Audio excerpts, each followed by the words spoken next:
Hi everybody, welcome to the December 2017 Houston Clutter Coaching Meetup group. Say hi everybody. Hi. Thank you.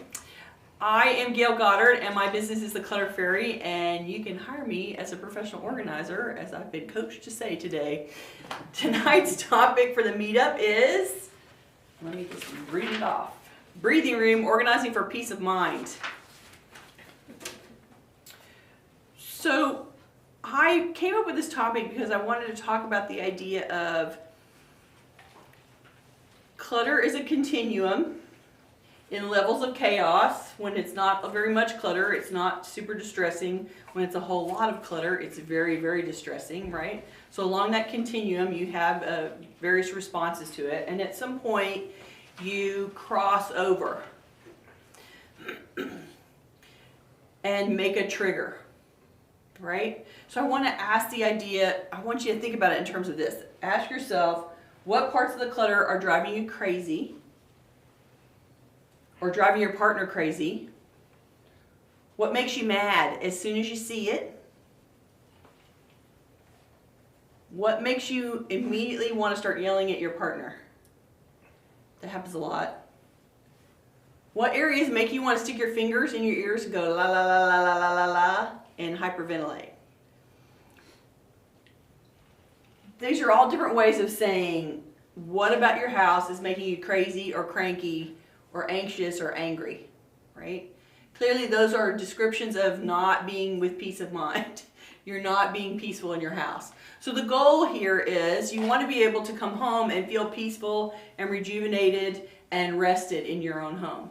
But for a lot of people, coming home to the state of the house, their anxiety level, their stress level ramps up when they come home instead of calming down, right?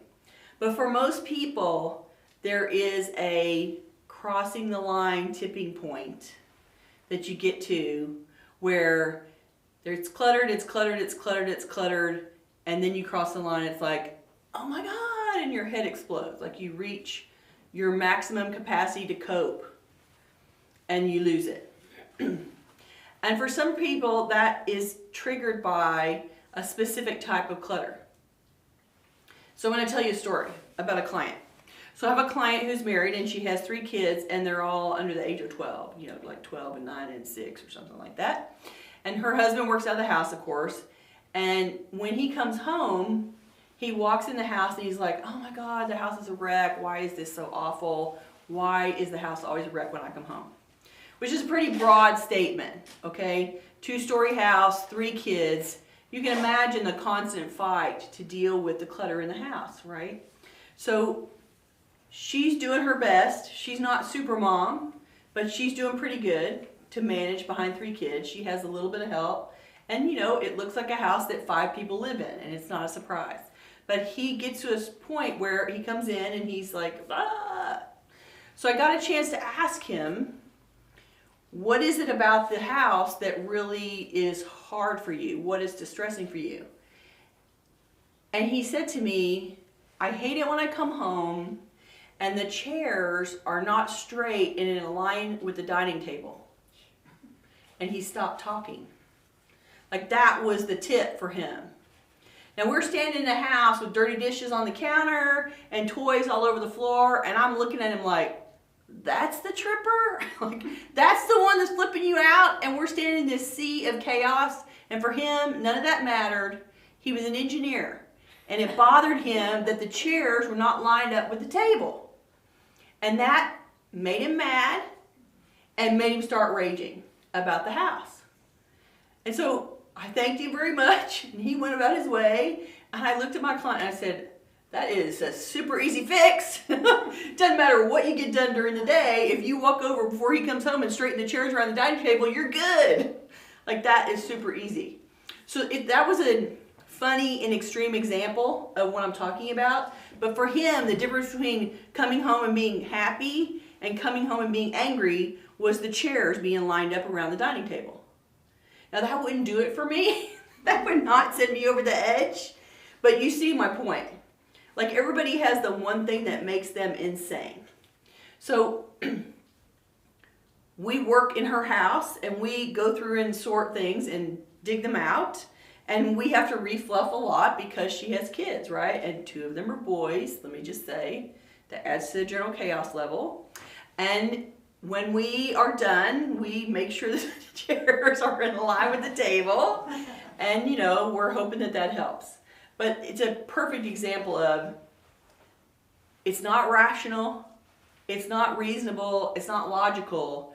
It's totally driven by your emotion and your experiences in your life as before today, and it is completely not, it's not going to make sense. Like, it didn't make sense to her, it doesn't make sense to me, but it didn't matter. That's the one we got to fix, and it doesn't matter if you can understand it, you just have to deal with it, right? And make that work.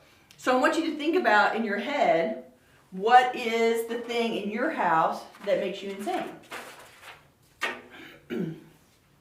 My point is this: if you can address that one consistently, then you can consistently be in a calmer state of mind. Some people, it's the kitchen sink. Like, I have people tell me, you know, if I don't do the dishes in the kitchen sink, Ed has said this to me before, but I've had other clients tell me this too, that if there's dirty dishes in the kitchen sink when they go to bed, and they wake up and they have to look at it, they're like, oh my God, it makes them mad, it makes them feel bad about themselves, it makes them feel like they're a failure. And the whole rest of the kitchen can be a wreck, mind you. But if there's dishes in the sink, that means that we've crossed the line. One of my friends who got anxious about, she's gone now, but her panic button was, I don't have enough toilet paper or toothpaste. So for her, she would go to Costco and stock the big collection of toilet paper and toothpaste. So, and this is the monetary version of having peace of mind. It didn't matter whether she had money for anything else. If she had enough toilet paper and toothpaste, then she was okay in the universe. Like, that made her feel comfortable. And it wasn't rational to anybody else, but it's what worked for her, right? I heard about the dishes. I heard about the paper piles. And it won't be all the paper piles. It'll be one particular pile. Like, clients will say to me, I come in this door and everybody puts their stuff right here and it's a big mess all the time and I hate it. Or I have a client who said they come in and they want to be able to sit down and eat dinner at the table and they can't because it's covered in stuff. It's like, if those are the ones that grate on your skin and get under your skin, then those are the ones that you should pay attention to, right? It's a way to think about it so that you're not trying to say, I can't be peaceful, I can't be happy in my house, I can't be relaxed until the whole decluttering project is done. Because the truth is, it's going to be a long project, right? None of us are able to go from, I've lost control of my house, to now it's back in control again in a big hurry. But if you can focus on, I'm going to make sure every night that the dishes in the sink are done. You do that, right? Pretty much. They're at least rinsed. Right? And then, you know, it's the same thing for me about the dishes in the sink. I don't like going to bed with them all. Like, I don't want to see them when I come back out again. Other stuff doesn't have to be perfect, but I do want to put the dishes in the dishwasher for some reason. And I don't know why that, like, what is that about that makes it feel like it's better? But it doesn't really matter why. I always have to remind people, it really just doesn't matter why. You just have to decide what the one thing is. Do you know, besides the dishes, is there something else? Do you guys have any idea about what's the one thing that gets under your skin? For me, dirty laundry, it should all be collected one place. So you don't like the laundry being out in various places in the house? Yeah, like socks left where they were taken off and stuff. We don't, and not everyone in my household feels subscribes. There's not consensus in the household about this, right? But that's a perfect example of, if you're living with somebody and you're having arguments about clutter all the time, the best way to get to peace fast is to have a negotiation about what are the exact things that make you the most crazy. Because what makes you crazy and what makes the person that's living with you crazy are not going to be the same things, right? And they may be saying the house is a wreck, the house is a wreck, and it may be, indeed be a project that needs to be worked on. But if you can have a conversation and say, I really hate it when there's still dishes in the sink, and they do the dishes and get them out of the sink, then you will feel a sense of relief. You will feel peace from that. And having them do the same thing for you, what makes you crazy is, what makes me crazy is, and y'all both talk about that until you come up with it. That's a perfect one to say, I hate it when the socks are on the floor when you take them off. Like, and how can you fix that? He doesn't want to fix it in the moment, but if you pick them up every night before you go to bed, then maybe that's a compromise that you guys can work out, right? Is there something that you do that makes him nuts? Probably. Don't know off the top of your head. Yeah. It's true. So the one thing that makes me crazy is I hate there to be things in the hallway when I first come in the door. Like when I walk in the door and there's like a little collection of, that makes me insane.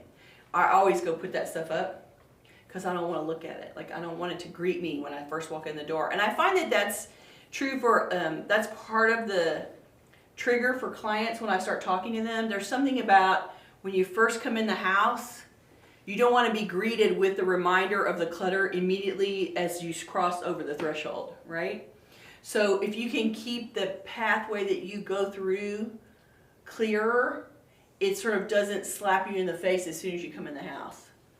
Because you don't want to come home and like you've had a rough day and you go out, come to here, I'm opening the door, and this is the place where you're supposed to cross the threshold and be able to go, oh, I'm relieved, I'm released, I'm home now, I can save, I can be calm and peaceful and take my work clothes off and be okay.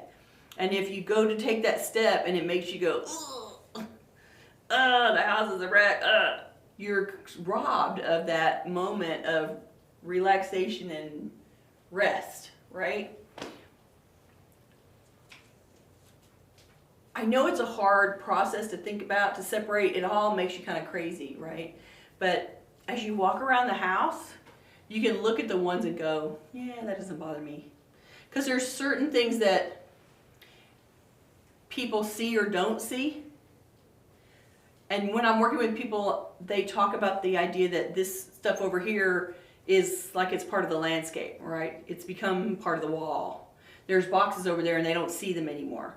And I walk over and go, what's in these boxes? And they're like, oh, I don't remember what's in those boxes. That's been there for a long time. Like it became part of the wall for them. So they don't, like that's clearly not stressing them out, right? Like, is it something that we're going to clear out because of the clutter and make the house more spacious?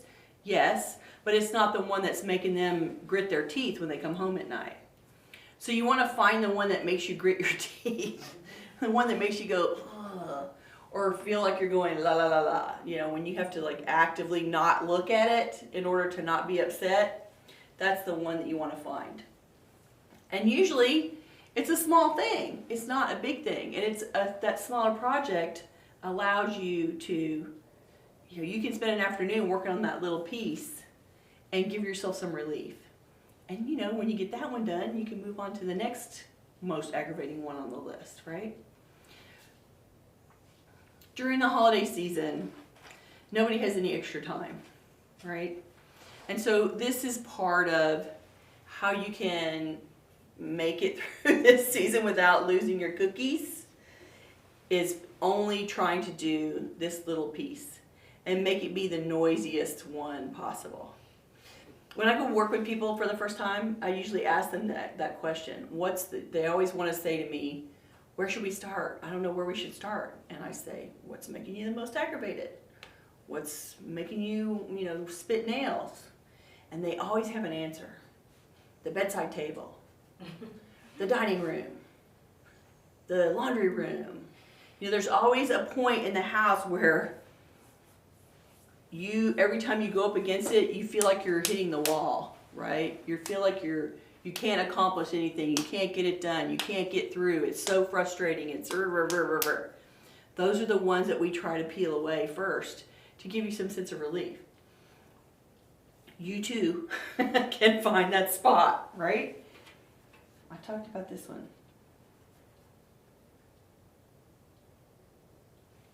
That was this is the one. This is another client who the husband was, the house is a wreck. And for him it was that he couldn't, she was doing her crafting on the dining table and she was covering up the whole table. So they couldn't sit down to have dinner at the dining table at night. And she was distressed about it and felt bad about it, but didn't really know what to do. And I was like, well, you don't have to solve the whole craft room problem. You just have to uncover half the table, right? You only have to peel it back part of the way. So y'all can sit on one end and you can craft on the other end and just draw a line and say, we don't craft past this line. And this is the craft half of the table. This is the eating half of the table. And that was an easy fix. So she didn't have to figure out how to solve all her crafting problems. She didn't have to fix everything that she was trying to accomplish. She just had to worry about that one piece. And it was a perfect step one so that he could come home and sit down at the table and not be aggravated about it, right? So imagine, if you will, I want you guys to think about your own house. And if I was at your house and saying, okay, so we're going to start on, what's the thing we're going to start on? What would you tell me is the most aggravating thing? Filing papers. So where is that in the house? It's on my dining room. So you have a dining room table, and it has all the papers on there, and these papers are waiting to be filed. Yeah, and then I decided to go paperless. So now they're waiting to be scanned. Yeah, or tossed. Or tossed. Or tossed. Okay. Yeah. So it's aggravating because it is on the dining room table? Is there someplace else that it could live? Yeah, in the recycle. For the unimportant right, the recycle for the stuff, right? unimportant ones, or PDF them. Scan them.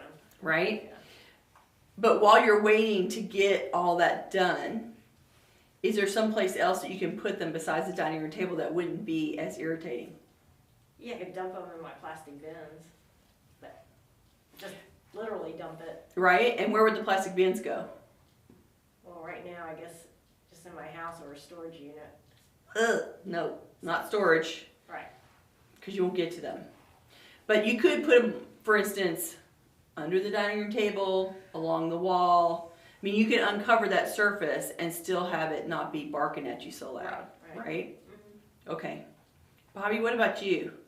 What thing in your house makes you insane? I think I'm visualizing in my head, right? Yeah, not having enough kitchen counter space clear to cook. So right now, what's in the way? Well, because I'm painting cabinets. Oh, that's right. So You're I in pull reno. stuff out, and some days I walk in there and I'm just like, "Ah, let's go get fast food." So, and you're a good cook. Like, you like to cook. I do like It's to your cook. thing, right? And so your ability to have fun and be relaxing while you cook is being impeded because you can't get into the kitchen, right? Mhm. So could you park the contents of the kitchen somewhere else while you're working on the reno? That wasn't so annoying? I mean, I know your house is crowded around, but you could pick up the stuff that's in the way and go sit it on the bunk bed while you do that cabinet Yeah. and not cover up your surface of the counter, right? Yeah. Nobody's sleeping in that, right? So No. so it would be temporary. It'd be a temporary solution, but as you do one cabinet at a time of painting, you could leave that stuff there for a week or two and then you'd be loading it back into the finished product, right? Mm-hmm. And you could still cook. Yep. Awesome. What about you? I was actually going through my apartment and thinking, okay, which In your one's head? the What? best? Yeah. There are a couple of things, but the first thing that comes to my mind is my kitchen. So right when I walk in, I have this beautiful countertop, but usually it's like a dump ground. So I travel a lot for work. So when I get in from a trip or from a long day at the office, I just kind of set stuff on. You come in with a bunch of stuff and go flop. Right, and so I'm trying not to do that, but then so that will be there. My dishes will pile up, and I don't have tons of counter space, and I also love to cook. So I get home and then I see that on my countertop, and then I see dirty dishes in the sink, and I just kind of go. And then your head goes, right? And then I think, okay, well, I plan on cooking tonight, and I'm still gonna do that, but now it's gonna take me a half an hour to organize this area and do the dishes before I can actually cook. Like, right? So do you find that when you're finished eating and before you go to bed, you don't circle back to get the dishes put away? Sometimes I'm just so exhausted that it doesn't happen. That Sometimes doesn't work. It does, but Yeah. not all the time. So one thing that you could do is go back and forth in the kitchen during commercial break, for instance. Like, I find that if you do it in 10-minute increments instead of like, I can't face the whole kitchen, but I'm getting a drink, so I'm gonna spend 5 minutes doing a couple of dishes. So I don't watch TV. So what you're doing is reading, computer. Right. Well, I usually come home, attempt to cook, and then maybe like take a shower and go to bed. So I you're don't like going right to bed. Right. I don't have tons of downtime. Okay. Maybe might have a half an hour, but I find when I put a timer on and I say like, okay, I have 10 minutes to get this done, it helps me to focus a whole lot more. Right? Right. So that works, that's good for focusing you. And then I guess the question is it better for you to do it before you go to bed when you're exhausted, or is it better for you to get up and do it in the morning before you go out? Right. It wouldn't be for me, but I'm not a morning person. Right. I'd rather get it done at night, right? So that way when I wake up in the morning, I'm oh, nice clean kitchen. But I have done it in the morning too. Sometimes I'm so exhausted, I'm like, okay, I'll just wake up earlier and get it right. I mean, I get the point, and you are short on time, but this is one of those things where I think the person that you're helping is you, right? Exactly. So if you could make that effort so that you get the double benefit of when you wake up in the morning, it's clean and it doesn't stress you out as soon as you get up. Right. And then when you are going to cook, you have the ability to cook without impediment. Right. So it's an extra 15 minutes of work according to the timer, but it gives you that double at the front of the day, and at the back of the day you get some benefit out of it. Right. Might be worth it. I think it is. I mean, when you're thinking about it, it's like, I'm so tired. Yeah, but then you won't have to look at the dishes in the morning. Like, coach yourself through, then I won't be aggravated. Right. So maybe when I reach that point, I just put on a timer for 15 minutes and say, okay, well, I'm just gonna power through for 15 minutes, and as soon as this timer goes off, You're close then I enough. can go to bed. Right? And if you have to do, 15 minutes less of work when you come home and get ready to cook, that's gotta help, right? It doesn't take that long, right? Are you cooking super fancy stuff? Like, are you an elaborate cook? He's an elaborate cook. Like, there's a lot going on when he's in there. There's It's usually like dishes flying and everything. Maybe I haven't quite reached your level, but yeah, usually there's lots of chopping and spices and different oils and Right? so, So you're rocking and rolling in there, which means that you're using a bunch of dishes as you cook, and yes. yeah, okay. You guys should consult about ways to make that less stressful for you. I think one of the things, what you said, I think if I can just get my kitchen clean, and I think what happens a lot is my dishwasher is clean, and I haven't unloaded it yet, and then my dirty dishes from cooking, like if my dishwasher was just empty, I could put them in there, right? So maybe that's where I start, is making sure that when I come home, maybe that's one of the first things I do is empty my dishwasher, or in the morning, right? See, now that's something you could do in the morning that isn't as stressful, right? Like, you unload the dishwasher, it's already clean, you don't have to scrub anything, you don't have to get wet, Right. you don't have to get dirty by accident. You just take the clean stuff out and put it away. That's actually a great idea. And then it's like split it up into the pieces, and then you come home to an empty dishwasher and you can cycle again. I spent my whole life as a little kid, my dad he was in charge of the dishwasher, so my mother was the morning person, my dad was the night owl, so the night owl would turn the dishwasher on and reset the coffee maker for the next morning. And these were the nighttime rituals of my dad participating in the house, and I remember them very distinctly because I was up too. I was the other night owl in the house, and so it was something that I observed every night. And that was his, mom did her stuff on the front end, and she cooked the dinner, and he loaded the dishwasher and ran it when he went to bed, and they were all clean the next morning. And I guess, if you have 4 people eating, there's no waiting around with the dishwasher, right? It just has to run every night. And so I can see where as a single person at home, you wouldn't necessarily run it every night, Right. but it might be a good thing to do for your own peace of mind, right? So you can circle. What about you? Same thing, The universal Dishes kitchen pile up. irritation today, right? in the sink, and partly because the dishwasher is full and haven't unloaded it. Yeah, and there's pots all over the place. I Right. put those in the dishwasher. Are you a big cook? I wouldn't say a big cook, but I try to cook most Every of- day? Well, right, you're a health coach, Yeah, right? yeah, Makes try to be sense. Healthy, yeah. That'd be part of what you would do, right? Yeah. Yeah, dishes, they don't go away. It's very annoying, but what are you gonna do? What about you? Well, kitchen counters are a big problem, and, I try to get the dishes done before I go to bed. Right, My dishwasher doesn't work, so I have to wash my hand. right, But it's just other things that are just sitting on the counter, empty jars and bottles, I think, okay, I can't, these look too good to recycle, and so they just sit there, I'm gonna use them for something, and and they just sit there. yeah, and they're just other little. So maybe for you, it's not as much about the dishes as it is about the excess on the counter. I hear that sometimes too. Like the counter is overloaded and that's what's making me insane, right? We can talk about that too. What about you, I am guilty of storage units, right? but that also frustrates me because I end up not going as often, and I have to make a confession this week. My storage units are 3 miles away, and Mhm. it was easier for me. I have Christmas trees there that I bought last year, brand new in the box. But what I did instead, and this is very bad, it was just easier for me to go to the store and buy another tree. It was right there, and I brought it home, and then I'm thinking, I'm watching myself do this. What's hard for me is knowing I'm not gonna get to use all my goodies that I love, love, love that are in storage units. Plus, as you know, I'm still trying to declutter the house, Mhm. even if it means go through, and I'm a procrastinator.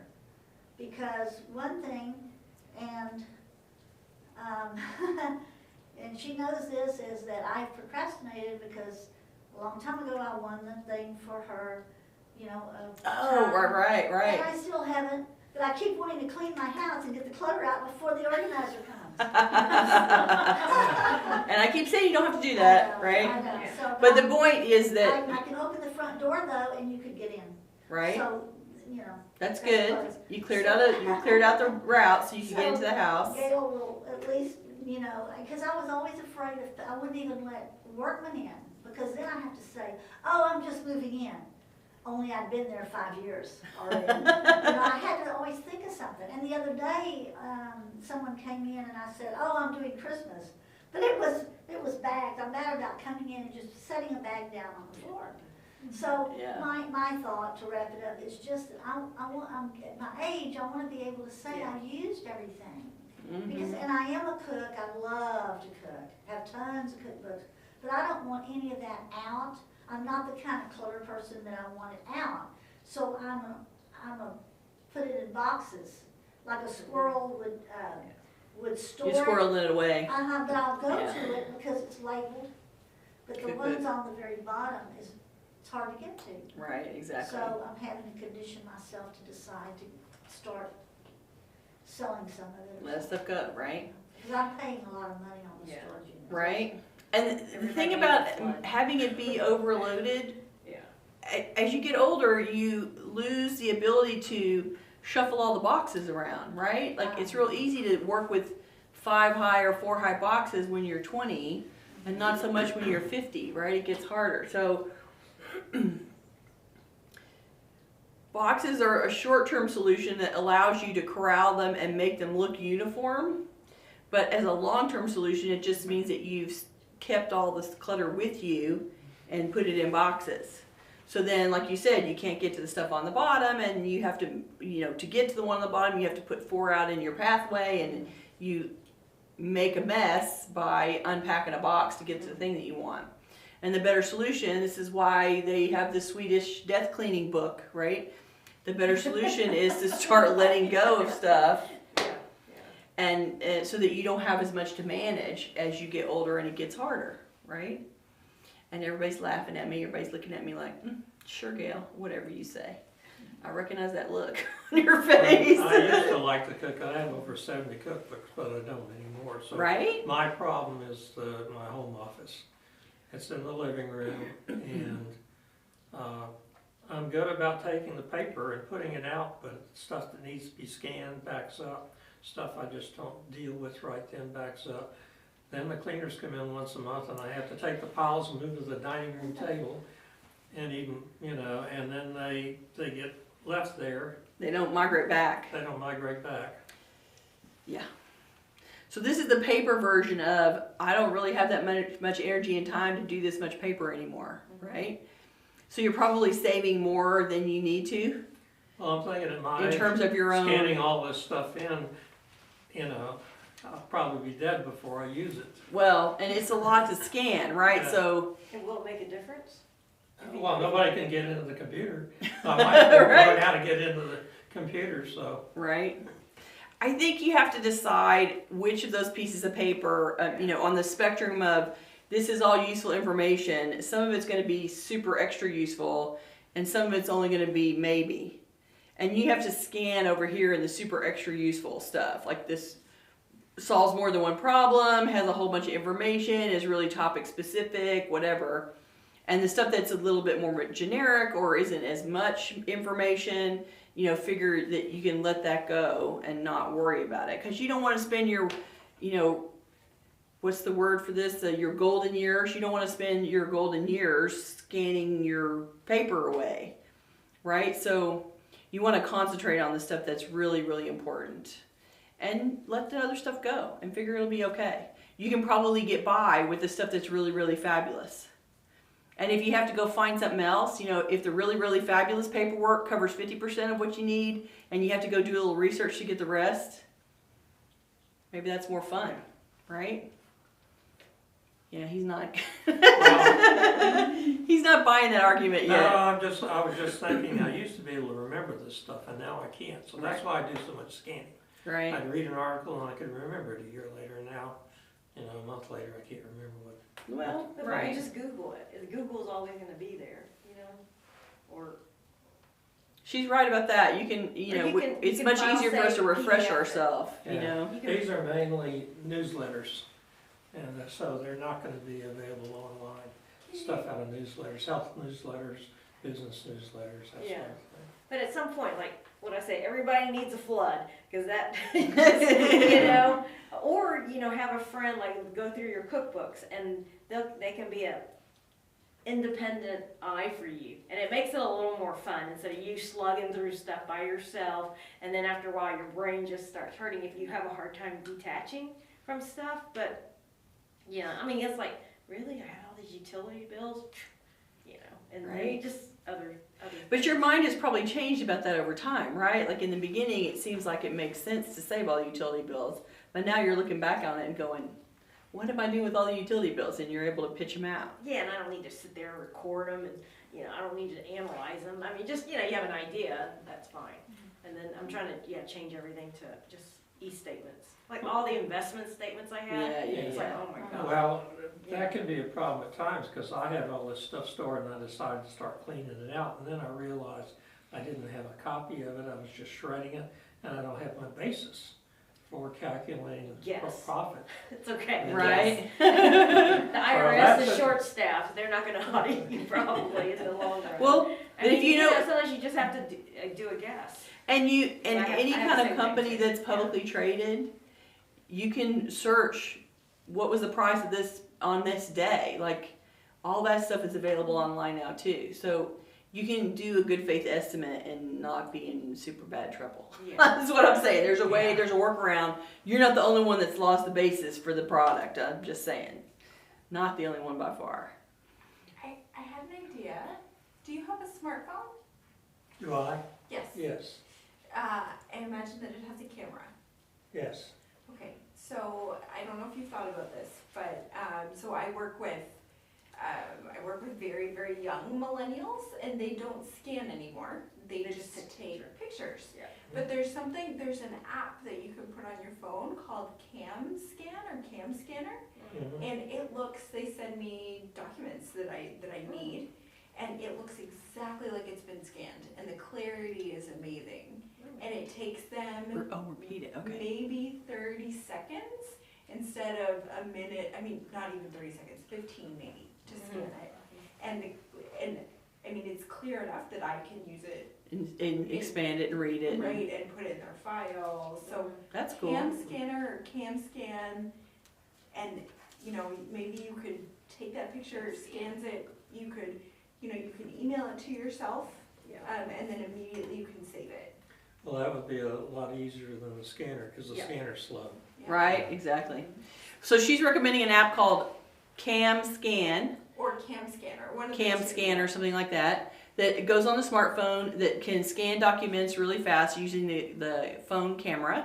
And then you can text it yourself, email it to yourself, whatever, and have the document and not have to keep the document. Yay! And you can just Love that idea. Will Because when take my stuff is you wet. will take you 5 seconds to save it Yeah. on your computer, and maybe you just have a file on your computer that says like income tax or newsletters. Yeah, big categories. You don't want to make a million folders. No. Or a million you want big places to park it. Work, personal, financial, CamScanner Legal. is the name of CamScanner, it. he Yeah. says. Thank Okay. you very much. I looked it up. Thank you so much. That's cool. I'll have to look into that. The cameras are so sophisticated now on phones. They can really do almost anything. It's quite amazing. Well, I already do all my checking by, my cell phone.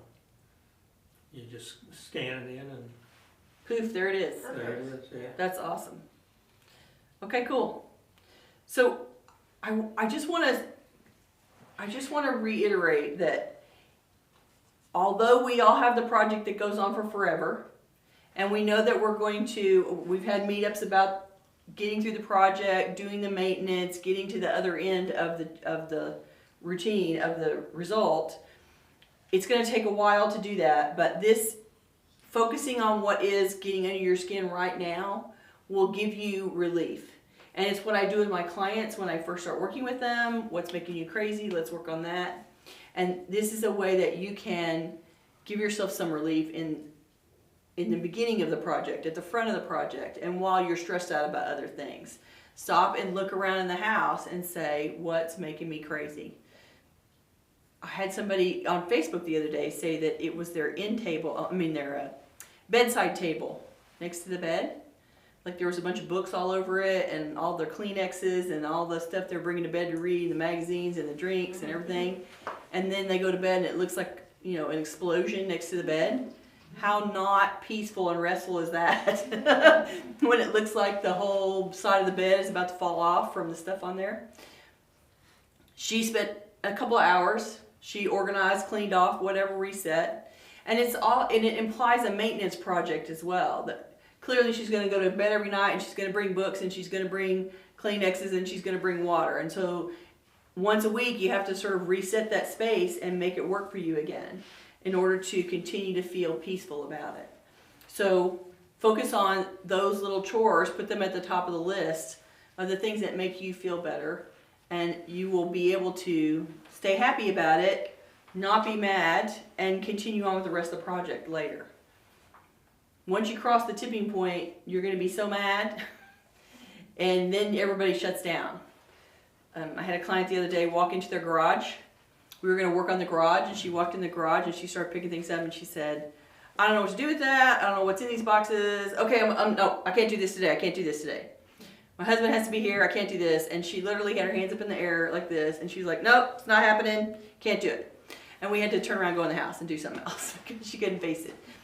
When you reach that level of, I can't take this anymore, it's going to shut down your project completely. So the peace of mind in the short term is fix the one that's getting under your skin, but in the long term, it allows you to keep working on your project.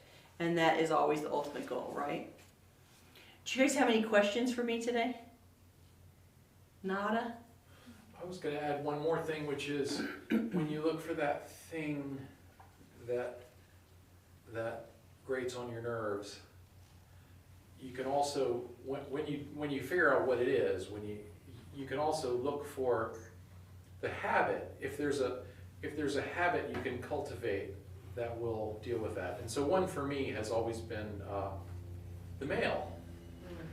You know, and so just creating the right environment, you know, having the place ready to receive the stuff that has to stay, and having it right next to the recycling bin and the shredder, so that it's really, to make it really easy, so that every day, when I come in with the mail every day, you know, in 2 minutes, the mail is dealt with. Right, you It's throw the gone where it needs recycling to in the go. bin, you put the Doesn't- shredder in the shredder. Doesn't end up on the coffee table where it, you know, will attract more paper, because it does that, Right? you know. So like looking for the habit that needs adjustment at the same time you're looking for the thing that grates on your nerves, I think. And that's what we're talking about for you in terms of the kitchen. The idea that you would unload the dishes in the morning and load the dishes after as you're cooking at night and running the dishwasher overnight. Those are a couple of habits you can tweak a little bit and maybe not have it be so annoying for you. Right? So, yeah. It's that idea. Okay, well, I am going to let you guys go and say happy holidays to everybody. Thanks for coming. Same See to you in the new year.